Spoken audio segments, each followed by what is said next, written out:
Hello everybody. Today we are dictating syncopations. So last time we talked about clapping and performing and counting syncopations, both in simple and in compound time. Today we're going to be dictating said rhythms. So I'm going to do these all by clapping today. I've gone back and forth whether or not to use a keyboard for that, but I figured that clapping would be probably the clearest, especially because this keyboard kind of has a really long, like when I lift up my hand, it really freaks out. So I'm going to go ahead and clap these rhythms, okay? The trick for these rhythms to keep in mind is, remember, to always keep an internal pulse in your head, if not an internal kind of, if not the beat, then at least the division, right? I've designed, we have 3 of these to do. I've designed them hypothetically to build in difficulty, okay? Which will imply that they will probably build in division versus subdivision, so hint.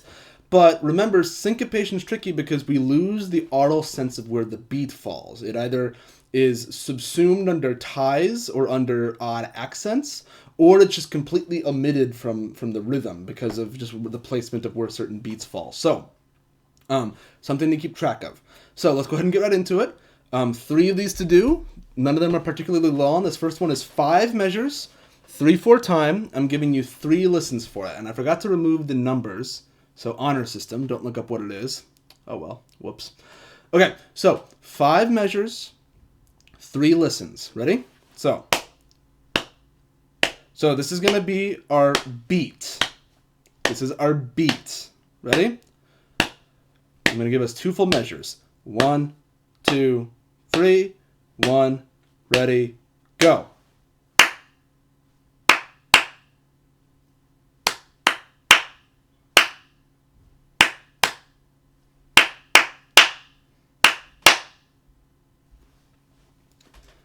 Okay. Take 20 seconds.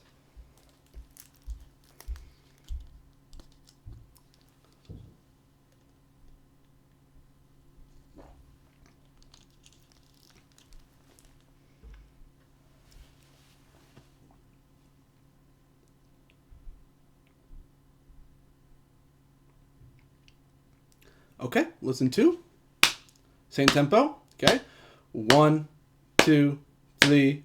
1, ready, go.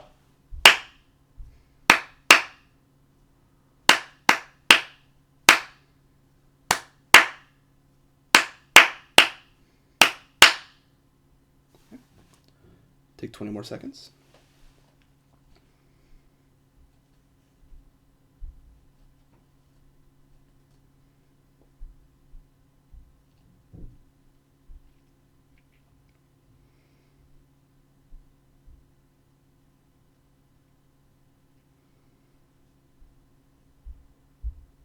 Okay, final listen, okay?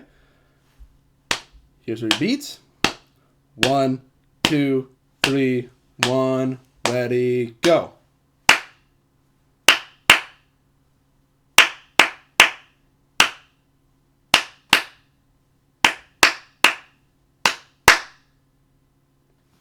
Okay, finish up your thoughts for about 15 seconds.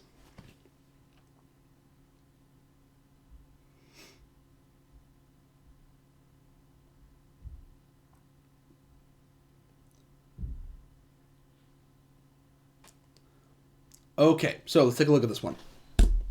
So here it is. This one's moderately simple in terms of like a rhythm, not in terms of how easy it is, but it's relatively straightforward as a rhythm. We've got 2 obscuring moments for the bar lines, right? Measure 1 into measure 2, measure 3 into measure 4, the bar lines are gone, but we do have a strong downbeat on the 3rd measure and on the final measure, so that helps. If you're keeping track of your beats in your head, those could be places to orient yourself, okay? We've got dotted rhythms, right? We do have this kind of repeating figure in measure 1 and measure 3, which if you catch that can be a way to also reorient yourself. So really the only measure that we're working with here that are different is measure 2 and measure 4. So measure 2 is pretty simple because if you catch where the beat is, where that tie ends, then it's just 2 and 3, pretty straightforward, right? The fourth measure is more complicated because we have an and, right? So, and two and then you've got another tie that covers 3 and 1, right? And 2 and 1, okay? So that can get a little bit tricky, but overall, relatively straightforward, okay? Most of what's happening here is just ties, right? We've got a couple dotted rhythms, but the dotted rhythms don't really alter where our beats fall that much. It's really the ties over the bar line and that one tie over 3 that really complicates things. So hopefully that went pretty well for you. Okay, let's go ahead and take a look at another one. So this next one, 5 measures. I'm giving you 4 listens for it, and this is the pickup beat. That's why there's a 2 there, just so you know. This is the pickup beat. So this is the start of beat 2 of the preceding measure. 1, 2, 3. Oh, and I beg your pardon. It's actually not even 5 measures. It's only 4 measures. 4 measures, 4 listens. Okay? 4 measures, 4 listens. There's your first note on beat 2 of the pickup. Okay?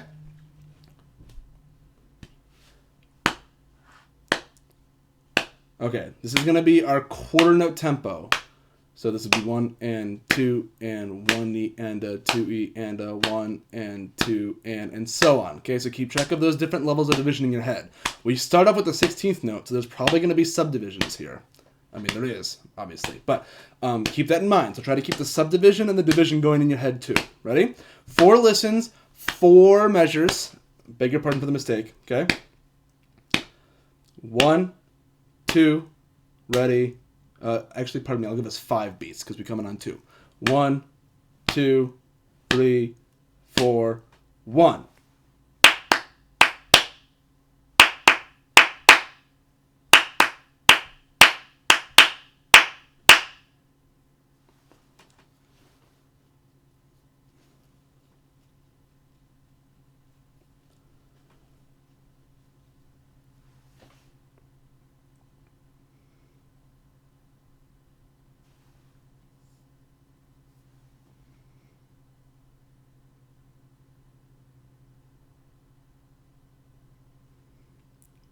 Okay, so this is going to be listen 2 of 4. I will do a slower tempo for the 3rd listen. So, same tempo for this listen. Ready? 1, 2, 3, 4, 1.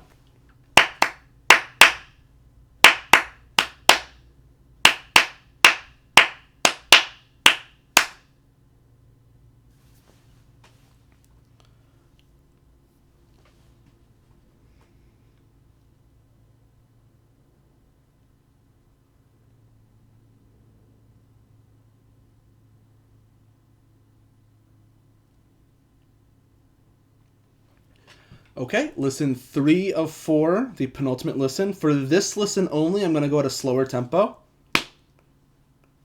This is going to be our quarter note pulse, okay? 1, 2, 3, 4, 1.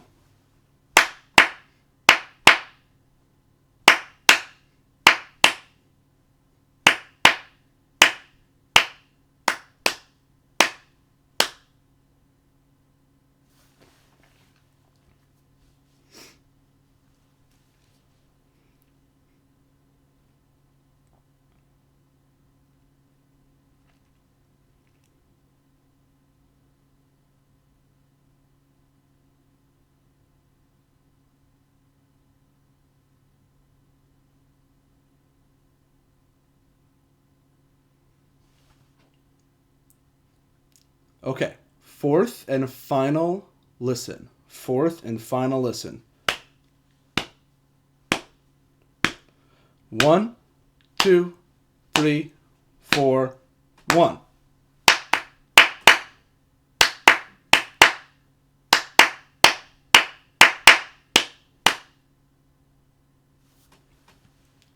Okay. Take about 10 seconds to finish up.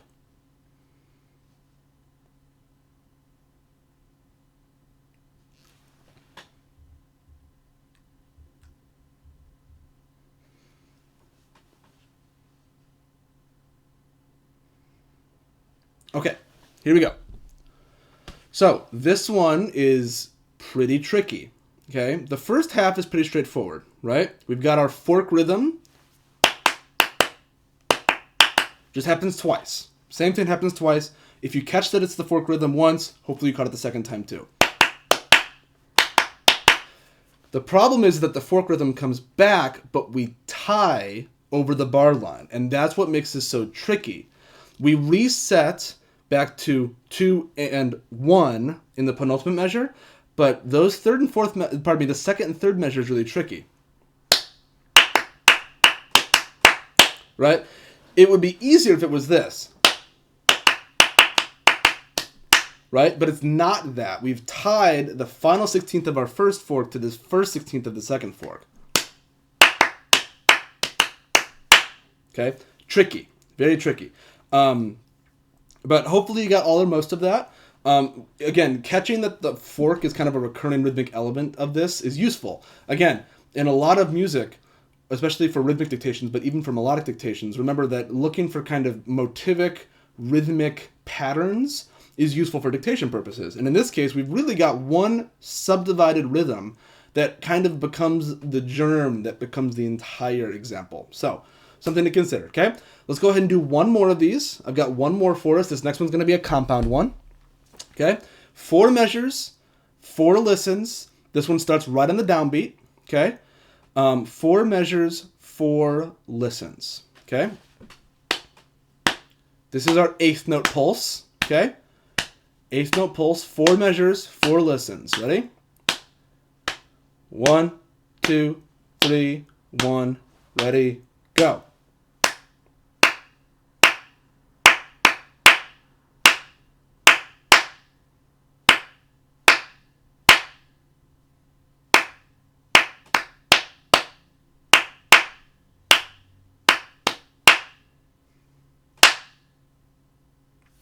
Okay, go ahead and take 15 seconds.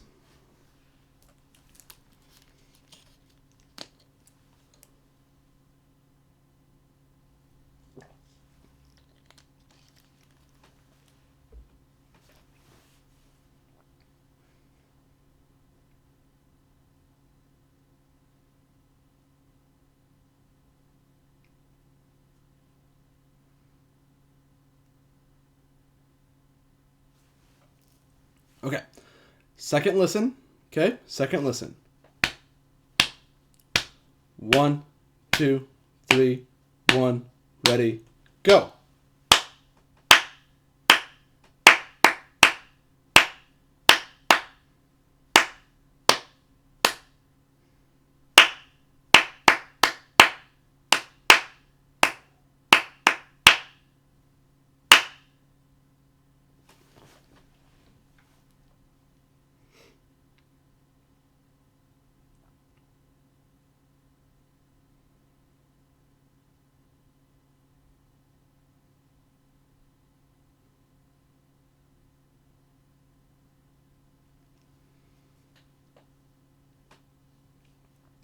Okay, listen 3 of 4. Listen 3 of 4. 1, 2, 3, 1, ready, go.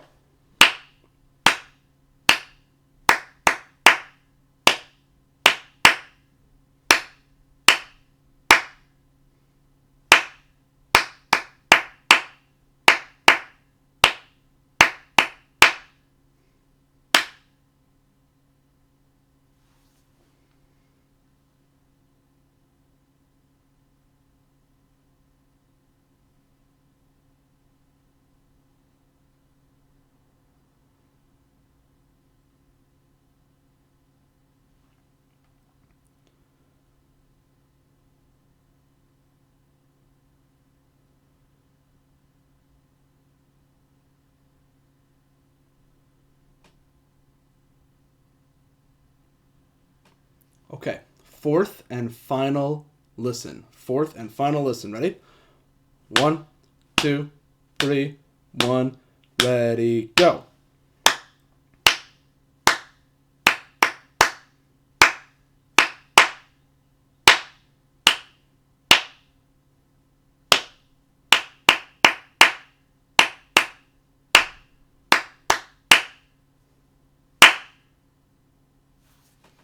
Okay, Take about 10 seconds to finish up your thoughts.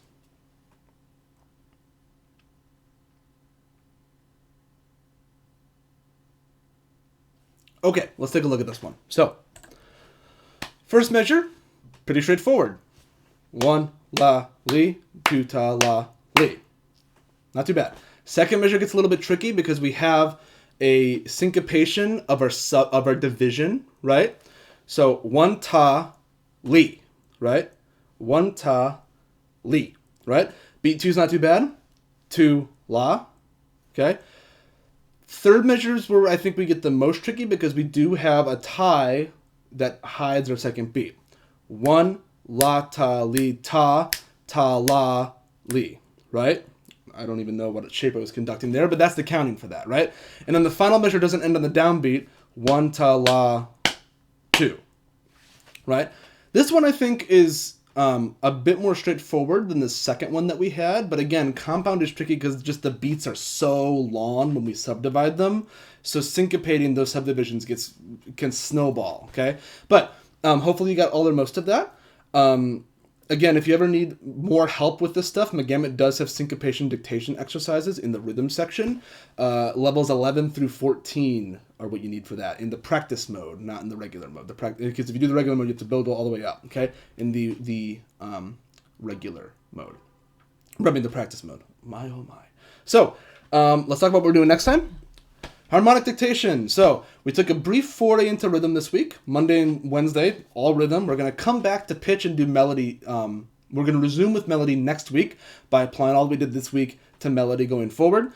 However, we do have to pick up some harmonic dictation type stuff. So next time we're going to finally get 3 chords in major and minor. It's our final chord that we haven't really talked about how it works functionally in diatonicism.